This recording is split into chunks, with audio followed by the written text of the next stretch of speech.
వాపు పెద్దగా అయినప్పుడు అన్నం తినేటప్పుడు ఏదో తట్టుకున్నట్టు లేకపోతే పండుకున్నప్పుడు కొంచెం పట్టేసినట్టుగానో ఉండొచ్చు. కానీ మోస్ట్ పేషెంట్స్కి అసలు ఏమీ ఇబ్బంది అన్నది ఉండదు.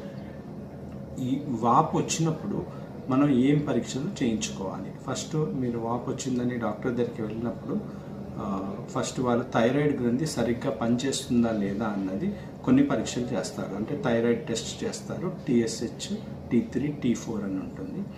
ఆ టెస్ట్ చేస్తే మనకి థైరాయిడ్ గ్రంథి నార్మల్గా పనిచేస్తుందా లేదా అన్నది మనకి బయటపడుతుంది. థైరాయిడ్లో వచ్చే కామన్ ప్రాబ్లము హార్మోన్స్ అన్నవి తక్కువగా ఉంటాయి. అప్పుడు మనకి TSH అన్నది పెరుగుతుంది. ఇది కామన్ ప్రాబ్లం అండి. దానికి ఒక ట్యాబ్లెట్ వేసుకుంటే సరిపోతుంది. కొంతమంది పేషెంట్స్కి థైరాయిడ్ హార్మోన్స్ ఎక్కువగా ఉండొచ్చు. ఎక్కువగా ఉన్నప్పుడు TSH అన్నది తగ్గుతుంది. తగ్గినప్పుడు మీరు దానికి కూడా ట్యాబ్లెట్స్ కానీ రేడియో యాక్టివ్ అయోడిన్ ట్రీట్మెంట్ కానీ ఇంకా వేరే ట్రీట్మెంట్స్ ఏమైనా ఉంటే ట్రీట్మెంట్